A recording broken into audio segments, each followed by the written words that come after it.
39/2025 ಅಂದರೆ ಧರ್ಮಸ್ಥಳ ಪ್ರಕರಣ ಎಲ್ರಿಗೂ ಗೊತ್ತಿರುವಂಥದ್ದು. ಚಿನ್ನಯ್ಯ ಎನ್ನುವಂತಹ ವ್ಯಕ್ತಿ ಬುರುಡೆಯನ್ನು ತಗೊಂಡ್ಬಂದು ಈ ರೀತಿಯಾಗಿ ನಾನು ಧರ್ಮಸ್ಥಳದ ಬಂಗ್ಲೆಗುಡ್ಡೆಯಲ್ಲಿ ಕಂಡಲ್ಲಿ ಬುರುಡೆಗಳನ್ನು ಹೂತು ಹಾಕಿದ್ದೇನೆ ಎನ್ನುವಂತಹ ವಿಚಾರಕ್ಕೆ ಸಂಬಂಧಪಟ್ಟು ದೊಡ್ಡ ಮಟ್ಟದ ತನಿಖೆ ನಡೆದಿರುವಂಥದ್ದು. ಸೊ ಆ ಒಂದು ತನಿಖೆಯಲ್ಲಿ SIT ಅನ್ನು ರಚನೆ ಮಾಡಲಾಗಿತ್ತು. ಸೊ SIT ಅಧಿಕಾರಿಗಳು 2 ತಿಂಗಳ ಕಾಲ ಈ ಒಂದು ವಿಚಾರಣೆಯನ್ನು ನಡೆಸಿದರು, ತನಿಖೆಯನ್ನು ಮಾಡಿದರು, ಗುಂಡಿ ಆಗಿದ್ರು, ಹಲವು ಅಸ್ಥಿಪಂಜರಗಳನ್ನು ಕೂಡ ಶೇಖರಿಸಿದರು. ಸೊ FSLಗೆ ಹೋಯಿತು. FSL ರಿಪೋರ್ಟ್ ಇನ್ನೂ ಬಂದಿಲ್ಲ. ಸೊ ಏನು ಟೋಟಲ್ ಆಗಿ ವರದಿಯನ್ನು ಸರ್ಕಾರಕ್ಕೆ ಅಥವಾ ಹೈಕೋರ್ಟ್ಗೆ ಸಲ್ಲಿಕೆ ಮಾಡಲಾಗಿತ್ತು ಅಂತ ಹೇಳಲಾಗ್ತಾ ಇತ್ತು. ಸರಿಸುಮಾರು 5,000 ಪುಟಗಳ ಪ್ರಾರಂಭಿಕ ತನಿಖೆಯ ವರದಿಯನ್ನು ಸಲ್ಲಿಸಲಾಗಿತ್ತು. ಅದರ 1,000 ಪುಟಗಳ ವರದಿ ಸೌಜನ್ಯ ಪರ ಹೋರಾಟಗಾರರಾದಂತಹ ಜಯಂತ್ ಟಿ ಅವರ ಕೈ ಕೂಡ ಸೇರಿತು. ಸೊ ಇವೆಲ್ಲದರ ನಡುವೆ ಇವಾಗ ಮತ್ತೊಂದು ಸ್ಫೋಟಕ ವರದಿ BLR ಪೋಸ್ಟ್ನಲ್ಲಿ ನಿನ್ನೆ ದಿವಸ ಬಂದಿರುವಂಥದ್ದು. SIT ಅಧಿಕಾರಿಗಳು ರಾಜ್ಯ ಸರ್ಕಾರಕ್ಕೆ ಮತ್ತು ಮಹಿಳಾ ಆಯೋಗಕ್ಕೆ 15 ಪುಟಗಳ ಚಾರ್ಜ್ ಶೀಟ್ ಅನ್ನೇ ಸಲ್ಲಿಸಿದ್ದಾರೆ ಎನ್ನುವಂತಹ ವರದಿ ಇವಾಗ ಬರ್ತಾ ಇರುವಂಥದ್ದು. ಏನಿದು ಪ್ರಕರಣದ ಸತ್ಯಾಸತ್ಯತೆ? ಧರ್ಮಸ್ಥಳ ಪ್ರಕರಣದ ಹುಟ್ಟಿಗೆ ಕಾರಣವಾಗಿದ್ದಂತಹ ಗಿರೀಶ್ ಮಟ್ಟಣ್ಣವರಿಗೆ SIT ಬುಲಾವ್ ನೀಡಿದೆ. ಅವರ ಹಳೆಯ ಫೋನನ್ನು ಜಪ್ತಿ ಮಾಡಲಾಗಿದೆ. ಸೊ ಈ ರೀತಿಯ ವಾರ್ತೆಗಳು ಕೂಡ ಸೋಷಿಯಲ್ ಮೀಡಿಯಾದಲ್ಲಿ ಬರ್ತಾ ಇದೆ. ಸೊ ಸತ್ಯಾಸತ್ಯತೆ ಏನು ಬೆಳವಣಿಗೆಗಳು ನಡೀತಾ ಇದೆ ಎಲ್ಲವನ್ನ ಕಂಪ್ಲೀಟ್ ಆಗಿ ಈ ಒಂದು ವಿಡಿಯೋದಲ್ಲಿ ತಿಳಿಯುವಂತಹ ಒಂದು ಪ್ರಯತ್ನ ಮಾಡೋಣ. ಅದಕ್ಕೂ ಮೊದಲು ಈ ಒಂದು ವಿಡಿಯೋವನ್ನು ನೀವು ಮೊದಲನೇ ಬಾರಿ ವೀಕ್ಷಣೆ ಮಾಡ್ತಾ ಇದ್ದರೆ ಖಂಡಿತವಾಗಿಯೂ ಈ ಒಂದು ಚಾನಲನ್ನು ಸಬ್ಸ್ಕ್ರೈಬ್ ಮಾಡ್ಕೊಂಡು ನೋಡಿ. ಮಾತ್ರ ಅಲ್ಲ, ನಿರಂತರವಾಗಿ ಇಂತಹ ಅಪ್ಡೇಟ್ಗಳನ್ನು ನಿಮ್ಮ ಮುಂದೆ ತರುವಂತಹ ಪ್ರಯತ್ನವನ್ನು ನಾವು ಮಾಡ್ತೀವಿ.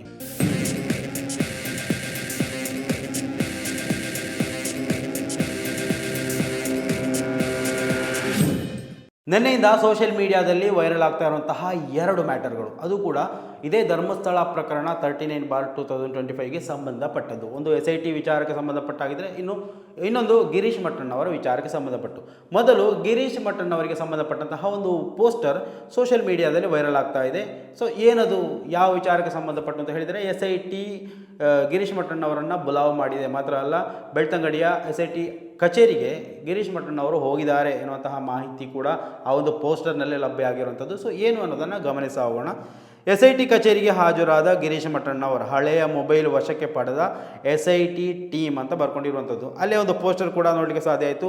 ತಿಮರೋಡಿ ಕಟ್ಟಿದ ಕೋಟೆಯನ್ನು ನಾಶ ಮಾಡಲೆಂದೇ ಆ ಗ್ಯಾಂಗ್ಗೆ ಸೇರಿ ಇಡೀ ಷಡ್ಯಂತ್ರವನ್ನು ಎಲ್ಲೋ ತೆಗೆದುಕೊಂಡು ಹೋದ ಹುಸಿ ಬಾಂಬ್ ಗಿರೀಶ್ ಮಟ್ಟಣ್ಣನಿಗೆ SIT ಬುಲಾವ್ ಅಂತ ಬರ್ಕೊಂಡಿದ್ದಾರೆ.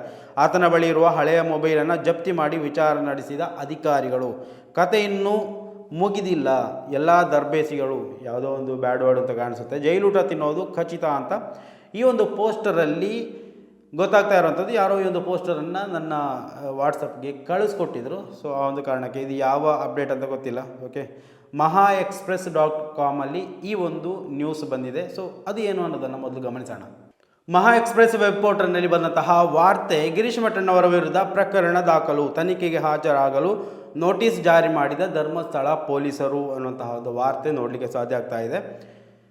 ಶ್ರೀ ಕ್ಷೇತ್ರ ಧರ್ಮಸ್ಥಳ ಧರ್ಮಾಧಿಕಾರಿ ಡಾಕ್ಟರ್ ಡಿ ವೀರೇಂದ್ರ ಹೆಗಡೆ ಅವರ ವಿರುದ್ಧ ಸಾಮಾಜಿಕ ಜಾಲತಾಣದಲ್ಲಿ ಅಶ್ಲೀಲ ಮಾನಹಾನಿಕರ ಪೋಸ್ಟ್ಗಳನ್ನು ಹಾಕಿರುವ ಬಗ್ಗೆ ಧರ್ಮಸ್ಥಳ ಪೊಲೀಸ್ ಠಾಣೆಯಲ್ಲಿ ಪ್ರಕರಣ ದಾಖಲಾಗಿದೆ. ಈ ಬಗ್ಗೆ ತನಿಖೆಗಾಗಿ ಹಾಜರಾಗಲು ನೋಟಿಸ್ ಜಾರಿ ಮಾಡಿದ ಧರ್ಮಸ್ಥಳ ಪೊಲೀಸರು ಸಾಮಾಜಿಕ ಮಾಧ್ಯಮ ಇನ್ಸ್ಟಾಗ್ರಾಮ್ನಲ್ಲಿ ಸತ್ಯಕ್ಕೆ ದೂರವಾದ ಗಂಭೀರ ಆರೋಪಗಳನ್ನು ಮಾಡುವ ಮೂಲಕ ಡಾಕ್ಟರ್ ಹೆಗ್ಗಡೆ ಅವರ ವ್ಯಕ್ತಿತ್ವಕ್ಕೆ ಕುಂದು ತರುವ ಪ್ರಯತ್ನ ನಡೆಸಿ ಸಮಾಜದಲ್ಲಿ ಅವರ ಸ್ಥಾನಮಾನಕ್ಕೆ ಹಾನಿಯುಂಟು ಮಾಡುವ ಪ್ರಯತ್ನ ಮಾಡಿದಲ್ಲದೆ ಸಮಾಜದಲ್ಲಿ ವೈರತ್ವ, ದ್ವೇಷ, ವೈಮನಸ್ಸು ಉಂಟು ಮಾಡಲು ಪ್ರಯತ್ನಿಸಿದ ಬಗ್ಗೆ ಧರ್ಮಸ್ಥಳ ನಿವಾಸಿ ಸುಬ್ರಹ್ಮಣ್ಯ ಪ್ರಸಾದ್ ಅವರು ನೀಡಿದ ದೂರಿನಂತೆ ಧರ್ಮಸ್ಥಳ ಪೊಲೀಸ್ ಠಾಣೆಯಲ್ಲಿ ಏಪ್ರಿಲ್ 18ರಂದು BNSS 2023-353/2 ಅಡಿಯಲ್ಲಿ ಪ್ರಕರಣ ದಾಖಲಿಸಿ ತನಿಖೆ ನಡೆಸ್ತಾ ಇದ್ದಾರೆ. ತನಿಖೆಗೆ ಹಾಜರಾಗಲು ನೋಟಿಸ್ ಜಾರಿ ಕೂಡ ಮಾಡಿರುವಂಥದ್ದು. ಪ್ರಕರಣದ ದಾಖಲಾದ ಬಳಿಕ ಗಿರೀಶ್ ಮಟ್ಟಣ್ಣ ಅವರು ಬೆಂಗಳೂರು ನಿವಾಸಕ್ಕೆ ಧರ್ಮಸ್ಥಳ ಪೊಲೀಸರು ತೆರಳಿದಾಗ ಮೊಬೈಲ್ ಫೋನ್ ಸ್ವೀಕರಿಸದೆ ಮನೆಯ ಬಾಗಿಲು ತೆರೆದಿದ್ದಾಗ ಪೊಲೀಸರು ವಾಪಸ್ಸು ಬಂದಿದ್ದರು.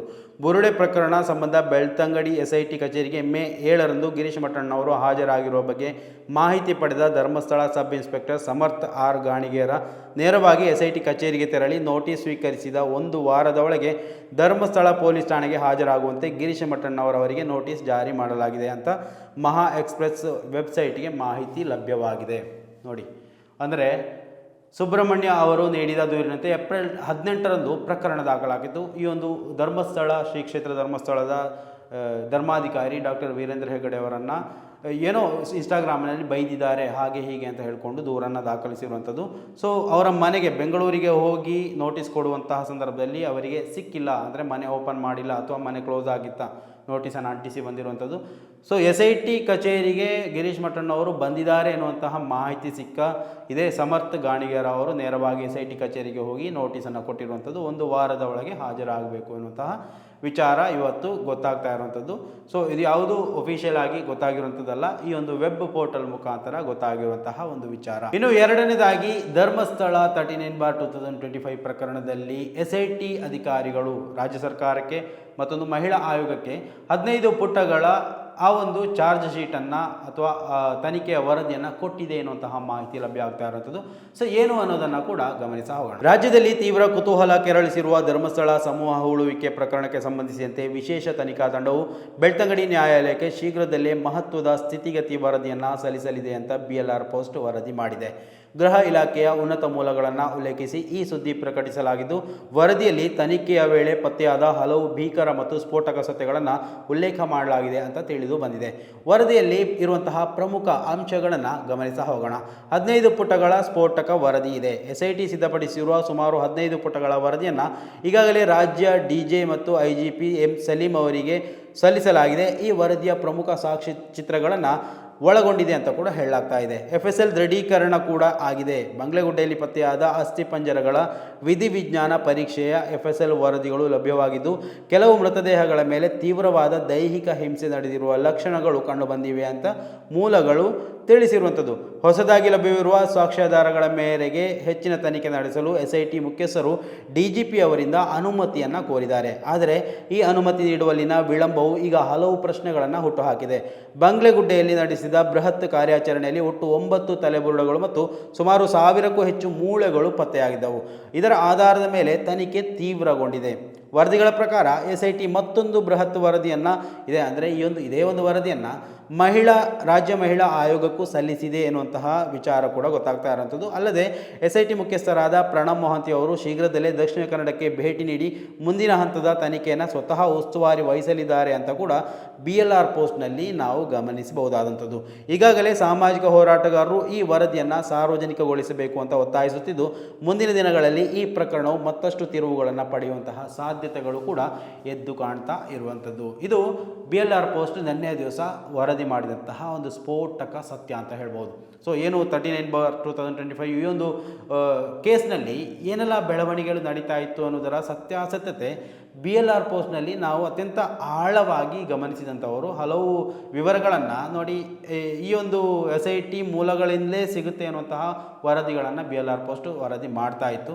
ಸೊ ಅದೇ ರೀತಿಯಲ್ಲಿ ಇವಾಗ ಲೇಟೆಸ್ಟ್ ಆಗಿ ಬಂದಂತಹ ಈ ಒಂದು ಅಪ್ಡೇಟ್. ಸೊ ಸ್ನೇಹಿತರೆ, ಇವೆಲ್ಲವನ್ನು ಗಮನಿಸ್ತಾ ಹೋದರೆ ಈ ಒಂದು SIT ತನಿಖೆ ಇನ್ನೂ ಪೂರ್ಣಗೊಂಡಿಲ್ಲ. ಧರ್ಮಸ್ಥಳ ಪ್ರಕರಣದಲ್ಲಿ ಇನ್ನೂ ಕೂಡ ತನಿಖೆಗಳು ಮುಂದುವರಿತಾ ಇದೆ. ಈಗಾಗಲೇ ಗಿರೀಶ್ ಮಠಣ್ಣವರನ್ನು SIT ತಂಡ ಬುಲಾವ್ ಮಾಡಿದೆ, ಅವರ ಹಳೆಯ ಫೋನನ್ನು ಜಪ್ತಿ ಮಾಡಿದೆ ಎನ್ನುವಂತಹ ವಿಚಾರಗಳು, ಊಹಾಪೋಹಗಳು ಹೊರಗಡೆ ಬರ್ತಾ ಇರುವಂಥದ್ದು. ಸೊ ಏನು ಎತ್ತ ಅನ್ನೋದ್ರ ಬಗ್ಗೆ ಕಂಪ್ಲೀಟ್ ಮಾಹಿತಿ ದೊರಕಿದ ಕೂಡಲೇ ಅವುಗಳನ್ನು ನಿಮ್ಮ ಮುಂದೆ ತರುವಂತಹ ಪ್ರಯತ್ನ ಮಾಡ್ತೀನಿ. ಸೊ ಇವಿಷ್ಟು ಈವರೆಗಿನ ಅಪ್ಡೇಟ್. ನಿಮ್ಮ ಅಭಿಪ್ರಾಯಗಳನ್ನು ಕಮೆಂಟ್ ಮಾಡಿ. ಮುಂದಿನ ಮಾಹಿತಿಯೊಂದಿಗೆ ಮತ್ತೆ ಭೇಟಿಯಾಗೋಣ. ಅಲ್ಲಿವರೆಗೂ ನಮಸ್ಕಾರ.